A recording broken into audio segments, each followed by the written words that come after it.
សួស្តីប្រិយមិត្តអ្នកទស្សនាទាំងអស់គ្នានៅពេលនិយាយអំពីអង្គភាពស៊ើបការសម្ងាត់ដែលល្បីល្បាញបំផុតនៅលើពិភពលោកខ្ញុំជឿថាមនុស្សភាគច្រើនប្រកាសជានឹកឃើញដល់ឈ្មោះ CIA និង FBI ជាមុនគេយើងតែងតែឃើញឈ្មោះរបស់អង្គភាពនេះនៅក្នុងភាពយន្ត Hollywood សិភៅប្រឡំលោកនិងព័ត៌មានអន្តរជាតិជាញឹកញាប់រឿងខ្លះធ្វើឲ្យមនុស្សជាច្រើនគិតថា CIA អាចធ្វើអ្វីក៏បានចូលប្រទេសណាក៏បាននិងចាប់អ្នកណាក៏បានប៉ុន្តែតើការពិតទៅជាយ៉ាងណានៅក្នុងវីដេអូនេះខ្ញុំនឹងនាំប្រិយមិត្តទៅស្គាល់ CIA ឲ្យបានស៊ីជម្រៅចាប់ពីប្រវត្តិនៃការបង្កើតតួនាទីពិតប្រាកដសមត្ថភាពប្រតិបត្តិការនៅក្រៅប្រទេសបច្ចេកវិទ្យាដែលពួកគេប្រើប្រាស់និងមូលហេតុដែល CIA ត្រូវបានគេចាត់ទុកថាជាអង្គភាពស៊ើបការដ៏មានឥទ្ធិពលបំផុតមួយនៅលើពិភពលោក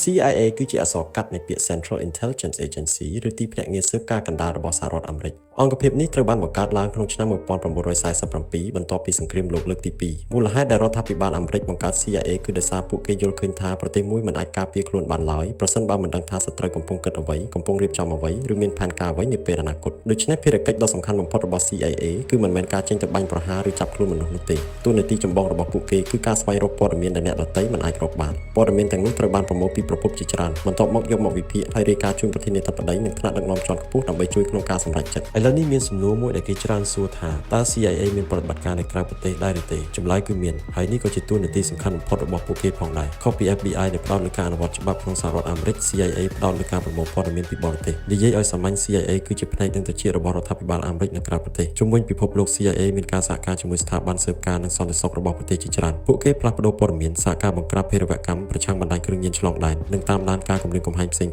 ប៉ុន្តែវាមិនមានន័យថា CIA អាចចូលទៅធ្វើអ្វីៗបានដោយសេរីនៅក្នុងប្រទេសផ្សេងនោះទេប្រតិបត្តិការជាច្រើនត្រូវការសម្របសម្រួលការអនុញ្ញាតឬកិច្ចសហប្រតិបត្តិការជាមួយរដ្ឋាភិបាលនៃប្រទេសនោះមនុស្សជាច្រើនគិតថាភ្នាក់ងារ CIA គ្រប់រូបសុទ្ធតែជាមនុស្សកាន់កំភ្លើងដេញតាមសត្រូវនិងចូលប្រយុទ្ធគ្រប់ពេលតាមការពិតនេះគឺជារូបភាពដែលភាពយន្តបានធ្វើឲ្យមនុស្សយល់ឃើញជាក់ស្ដែងបុគ្គលិក CIA ភាគច្រើនគឺជាអ្នកវិភាគព័ត៌មានអ្នកជំនាញភាសាបរទេសអ្នកជំនាញបច្ចេកវិទ្យាអ្នកសេដ្ឋកិច្ចអ្នកវិទ្យាសាស្ត្រនិងអ្នកជំនាញផ្នែកតំបន់ផ្សេងៗមនុស្សទាំងនេះធ្វើការនៅពីក្រោយឆាកដើម្បីបំបែកព័ត៌មានរាប់លានបំណែកឲ្យក្លាយជាចម្លើយដែលអាចប្រើប្រាស់បាននិយាយអំពីសមត្ថភាព CIA អ្វីដែលធ្វើឲ្យពួកគេខ្លាំងមិនមែនដោយសារអាវុធទំនើបនោះទេប៉ុន្តែដោយសារព័ត៌មាននៅក្នុងពិភពសន្តិសុខព័ត៌មានត្រឹមត្រូវមួយអាចមានតម្លៃជាងកងទ័ពរាប់ពាន់នាក់ប្រសិនបើអ្នកដឹងមុនថានឹងមានការវាយប្រហារអ្នកអាចការពារវាបានប្រសិនបើអ្នកដឹងមុនថាក្រុមភេរវកម្មកំពុងផ្លាស់ទីអ្នកអាចសហការជាមួយប្រទេសដៃគូដើម្បីទប់ស្កាត់ CIA ប្រមូលព័ត៌មានតាមវិធីជាច្រើនពួកគេប្រើព័ត៌មានពីប្រភពមនុស្សការវិភាគរូបភាពកែរណបទិន្នន័យបើកចំហការសហការជាមួយស្ថាប័នដៃគូនិងវិធីសាស្ត្រស៊ើបការផ្សេងៗដែលត្រូវបានអនុញ្ញាតតាមច្បាប់បន្ទាប់មកព័ត៌មានទាំងអស់ត្រូវបានផ្ទៀងផ្ទាត់និងវិភាគមុននឹងបញ្ជូនទៅថ្នាក់ដឹកនាំ